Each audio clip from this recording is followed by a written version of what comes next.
evoca a hablar de otro de los elementos que parecen de gran relevancia, que es ese equilibrio profesional, personal, vinculado a la jornada laboral, vinculado a iniciativas pues del gobierno actual a reducir esa jornada laboral, y también insertado con un aspecto estadístico que va muy en contra de las empresas, que es el absentismo. Entonces, sin entrar en detalle, si quieres, en ninguno de los temas, pero sí que hay una relación muy importante entre sentimiento de pertenencia y luego todos estos otros elementos que determinan la productividad, en la que tanto carecemos en España comparado con otros países de la Unión Europea, productividad de nuestra mano de obra, de nuestros trabajadores. ¿Cómo ves tú que las empresas, anticipando a esta reducción de jornada laboral que posiblemente pueda venir a partir del año que viene, anticipando a estos índices de absentismo que parece que van creciendo de una forma incontrolada, en muchos de los casos por parte de la gente más joven, que no son los de 55, 60, 65 los que se ponen malos? Bueno, por suerte o por desgracia, son los de 25 o 30 los que más malos se ponen, que además se ponen malos por patologías que están explotando, como pues enfermedades mentales o depresiones, etcétera. ¿Y qué relación ves tú con iniciativas que pueda poner en marcha la empresa, los gerentes? Pues sinceramente no he encontrado la varita mágica, ¿vale? Sí que es cierto que cuando estás hablando de absentismos de 2 dígitos, cuando estás hablando de absentismos, pues que en muchos casos, como tú bien dices, están provocados por una falta de tolerancia a la frustración, con lo cual pues cualquier golpe que te da la vida pues se convierte en un drama y me deprimo y me meto en la cama y no salgo. Que hay gente enferma y esa gente hay que tratarla y hay que ayudarla y hay que apoyarla, eso que no quepa la menor duda, ¿no? Que hoy por hoy tenemos una sociedad que algo estamos haciendo mal porque hay mucha gente que está tocada, ¿vale? Pero hay que ayudar a la gente tocada, y a la gente que no está tan tocada lo que tenemos que ayudarles es a que sean más fuertes, más resistentes a la frustración, ¿no?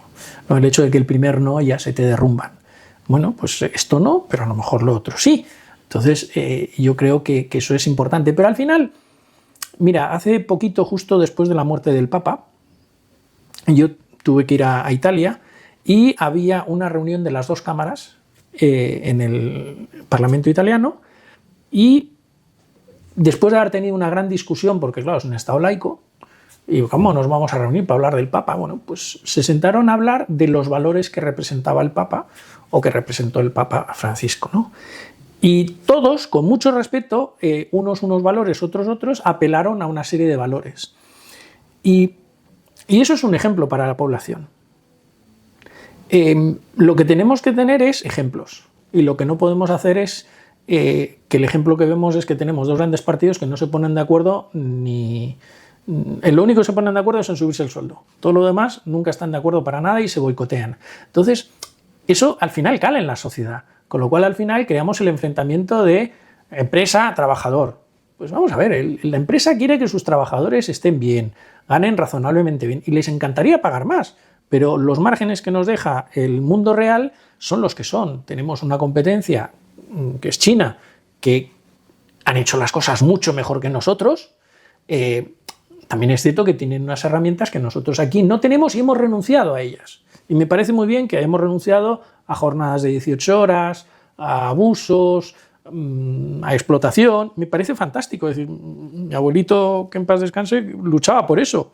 Pero tenemos que ser conscientes a qué jugamos y con qué jugamos. Entonces, hoy por hoy yo creo que a veces nos pasamos de frenada y queremos ser más papistas que el Papa. Entonces, yo creo que si no sensibilizamos suficientemente a la población, y en este caso a nuestros trabajadores, yo hace no mucho en Zaragoza, cada tanto hablamos de cómo va la empresa, y yo les expliqué el cierre del año y tal, y les dije el gran problema que tenemos hoy día es el absentismo. Y un trabajador que me encantó su reacción, porque a mí me encanta que la gente venga de cara y diga las cosas con respeto, pero que diga las cosas. Y dice, pues yo no me creo que haya gente que esté abusando de las bajas. ¿Por qué me lo decía? Pues porque él se había cogido una baja de unos días, pues porque su papá había estado muy enfermo y le había tenido que acompañar en el hospital. Fantástico. Pero es que para eso Vale, técnicamente existe la baja, pero yo no necesito que te coges una baja. Yo lo que necesito es que cuando estés. Y cuando no estás, no pasa nada. Pero cuando este señor, después de esa reunión, le explicamos qué bajas teníamos y por qué y tal, entonces echo las manos a la cabeza y digo, pero qué cara dura. Bueno, pues oye, pues el sistema está hecho para que los caraduras también puedan abusar. Entonces, nosotros no, cuando digo nosotros, los empresarios en general, no hablamos de la gente que necesita cogerse una baja porque realmente está enferma o realmente tiene que asistir a alguien, pero si nos quejamos, pues ay, es que hoy me duele la cabeza. Y los lunes, ¿no? Y te duele los lunes o los viernes o en los puentes. Bueno, pues... pero si no queremos espabilar, no vamos a espabilar. Pero al final tienes el absentismo, tienes el compromiso, tienes la tolerancia y tenemos hoy día una sociedad que está muy enferma. Es decir, pero no nos damos cuenta que no hay ningún elemento de la rueda que corte y que diga, bueno, hasta aquí, ¿no? Pues, por ejemplo, nuestros políticos tendrían que ponerse de acuerdo y enseñarle a la gente que, aun estando en posiciones muy lejanas, podemos ponernos de acuerdo en las cosas importantes. Yo no digo en todo, pero en las cosas importantes pongámonos de acuerdo. Bueno, vale mentir, vale no sé qué. Es decir, estamos perdiendo una serie de valores que han sido los que nos han traído hasta aquí. Y mal que bien, hoy en la comida estaba comiendo con nuestras abogadas y pues son madre e hija, ¿no? Y claro, pues estábamos hablando del feminismo y de lo que han tenido que luchar, pues en el caso de mi madre y en el caso de esta señora, pues es más joven que mi madre. Dices, pues lo que se ha conseguido en los 20 años anteriores, nadie va a venir ahora a descubrirle el feminismo a una señora que tenga 70 años y que tuvo en su día que tener que ir con su marido a abrir una cuenta corriente al banco. Hemos mejorado un montón. ¿Que nos falta mucho? Por supuesto. ¿Y que el día que tengamos que dejar de hablar de ello será el día que lo hemos superado? Por supuesto. ¿Y que tenemos que seguir trabajando? Por supuesto. Pero no vengamos ahora a descubrir la pólvora, chico. Que ya está descubierta. Que el feminismo no es algo que ha descubierto la señora Montero. Que venía de hace mucho, ¿eh? Entonces, yo creo que tenemos que intentar recomponer. Y entonces, yo no sé si lo hablé contigo, pero no hace mucho estaba hablando con alguien y digo que es que la nueva revolución tiene que venir del mundo de la empresa. Porque en la empresa estamos obligados a cumplir con una serie de normas, pero aparte es que entendemos que es la forma de hacerlo.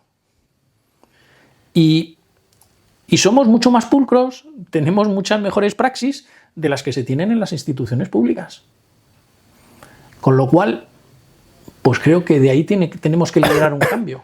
Y sin embargo, de forma contraintuitiva, y es muy interesante lo que estás diciendo, por hacer transición con otro tema completamente relacionado, de forma contraintuitiva parece que la tendencia sea a que el Estado y las instituciones públicas cada vez ocupen más lugar y ocupan más lugar a través de absorbiendo más recursos y absorben más recursos a través de mayores cargas fiscales impositivas, lo cual pues a las empresas como objeto pasivo la dejan muchas veces desarmada e incluso la ponen en peligro su continuidad. Si añadimos a las dificultades en productividad o a las presiones sociales que recibimos de la masa salarial de los trabajadores, de nuestros equipos, que cada vez quieren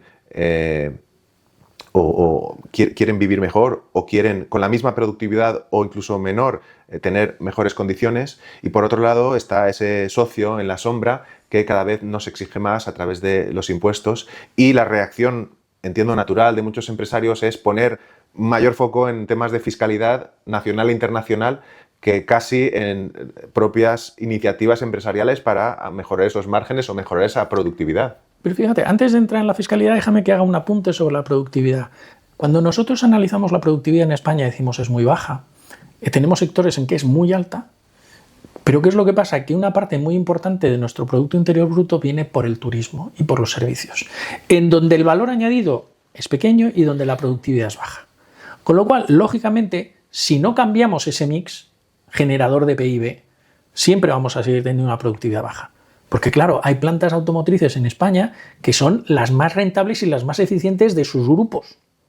Tenemos un sector del automóvil que conozco bastante bien, porque estoy muy involucrado en él, que dices, es que las productividades que se consiguen, vamos a ver, cuando tú analizas el valor añadido de China y el valor añadido de España, es que estamos igualados. Y en China cobran mucho menos. Con lo cual, el problema de productividad al final es del tejido productivo que tenemos y del mix que tenemos.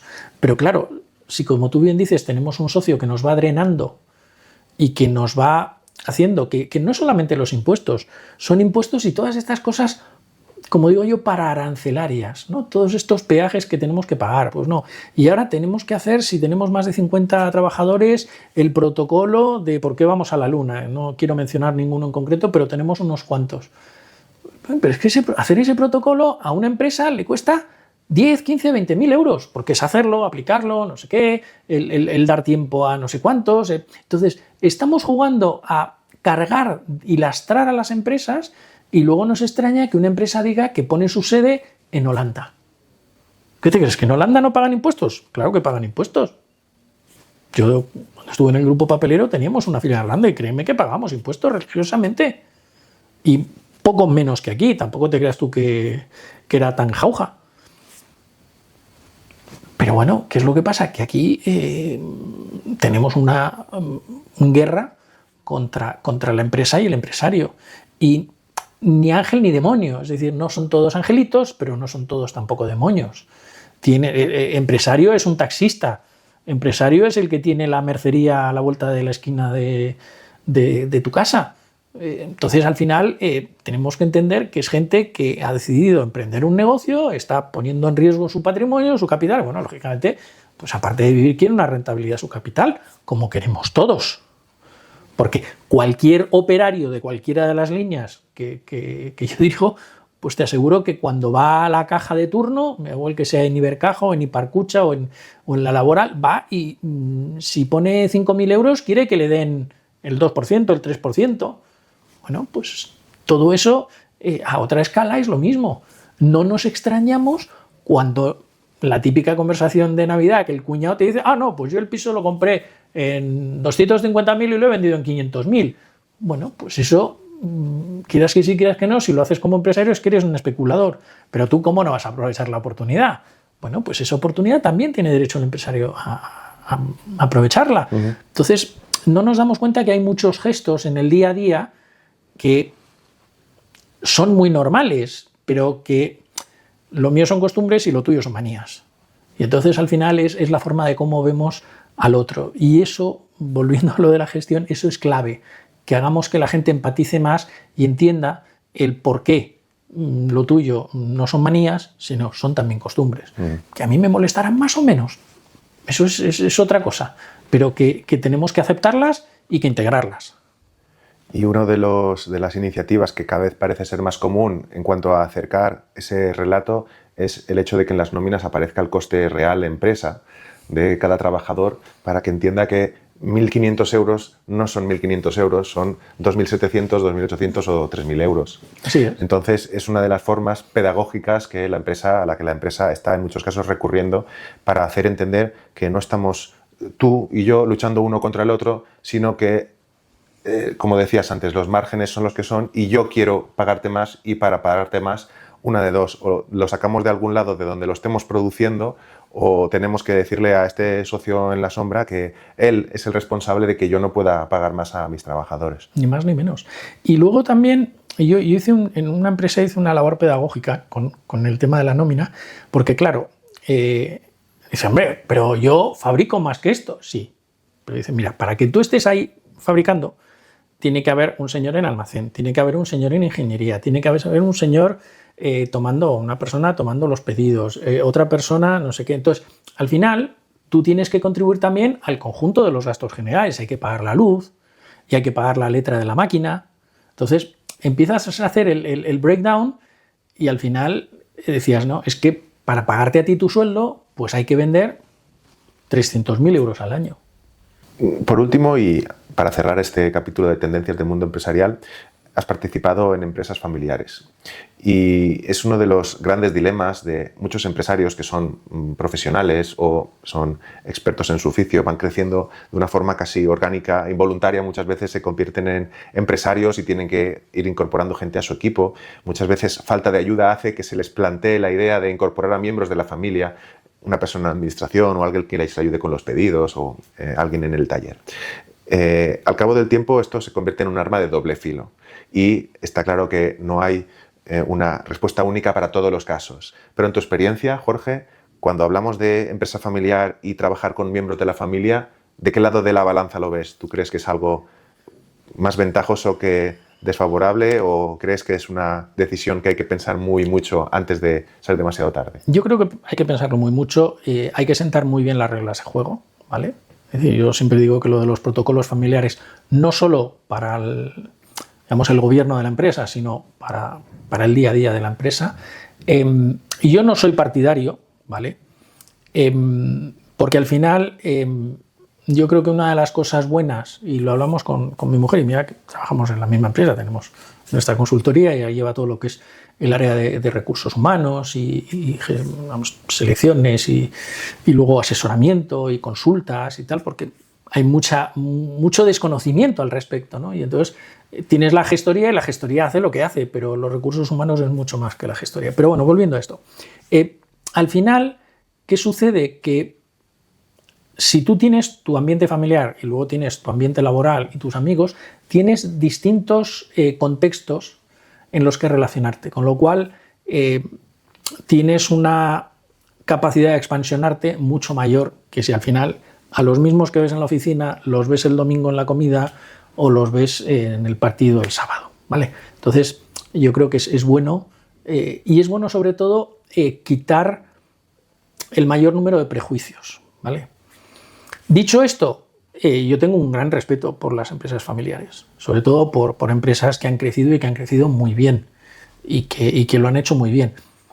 Las que lo han hecho muy mal, pues yo creo que no es doloso, es decir, no hay intención de hacerlo mal, pero sí es cierto que hay mucha gente pues, que no ha tenido la formación o no ha tenido la posibilidad y es ese señor que empezaba en un taller, que tal, que al final, pues oye, termina teniendo 50 trabajadores y una empresa que factura 5 o 6 millones de euros y dices, jolines, pues se le ha hecho grande y ha perdido, ¿no? Y de hecho he tenido algún cliente de ese tipo y, hombre, es complicado porque no puedes dañarle sus sentimientos porque al final estás hablando de su criaturita, pero sí es cierto que hay que intentar pues, aplicar esos hábitos de higiene que él nunca ha tenido porque no ha necesitado, ¿no?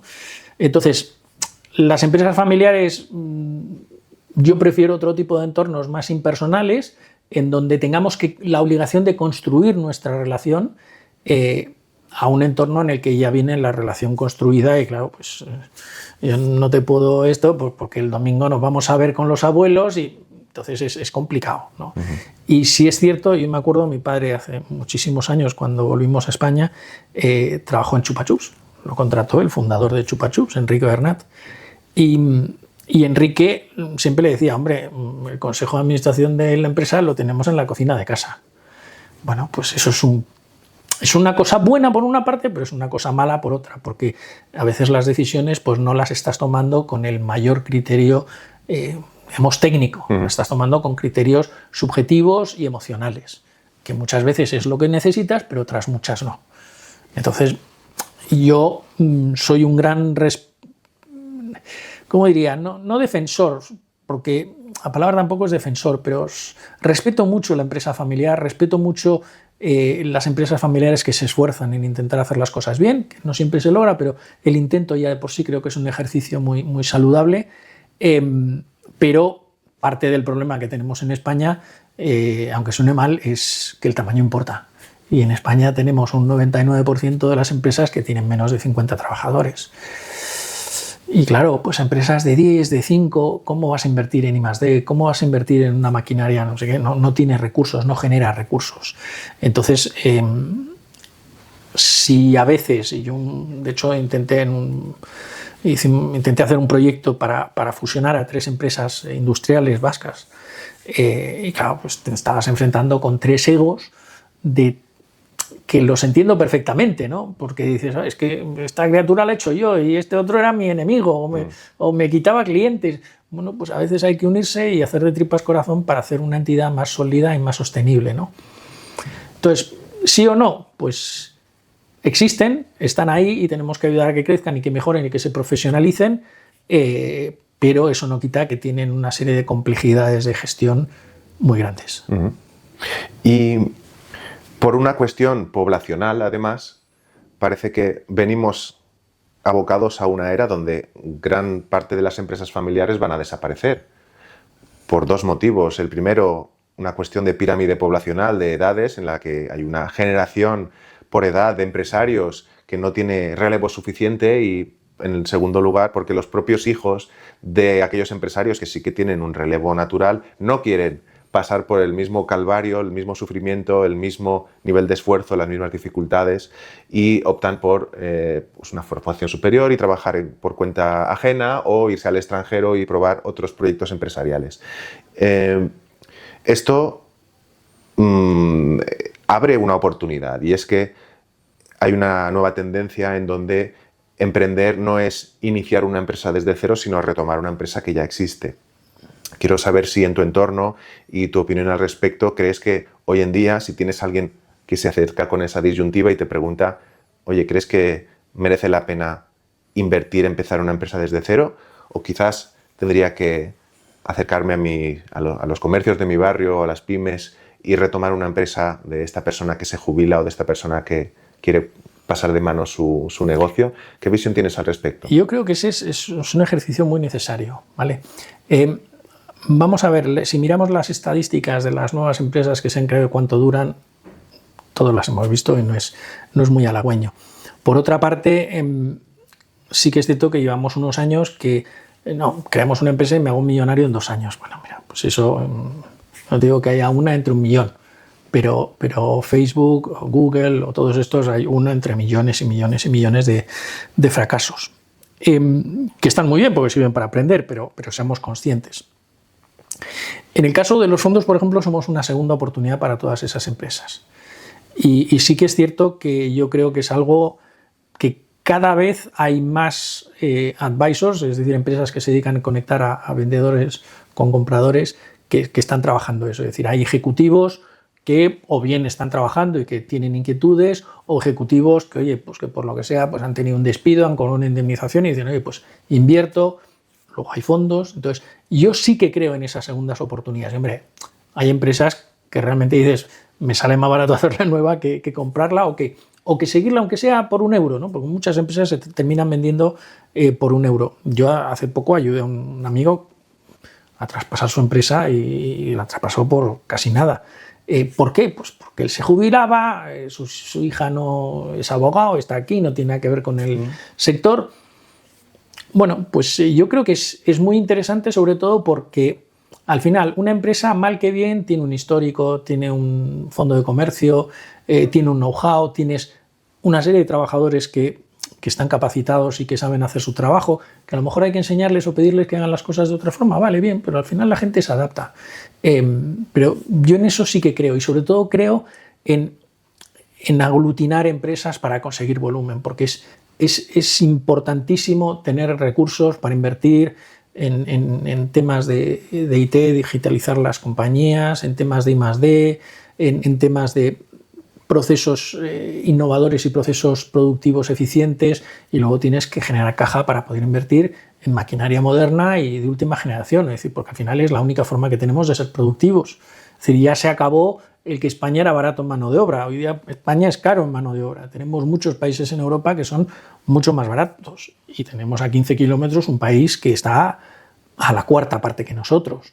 Bueno, pues tenemos que hacer eso, y yo creo que una muy buena forma es, a partir de esa plataforma de empresas que ya existen o comercios que ya existen, darles esa nueva vida y ese nuevo impulso.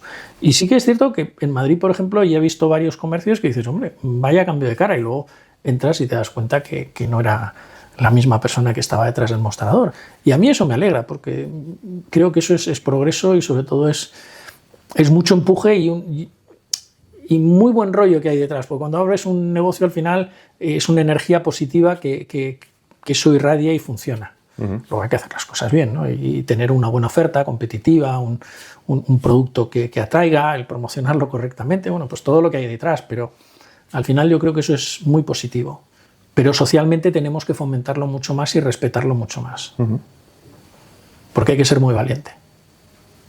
Vamos a hablar ahora de un tema que teníamos en la recámara, y es tu especialidad como gerente interim. Es decir, cómo cómo has virado o cómo te has centrado en esta especialidad. Has hablado de tu actividad de consultoría, no sé si es complementaria a otro tipo de servicios.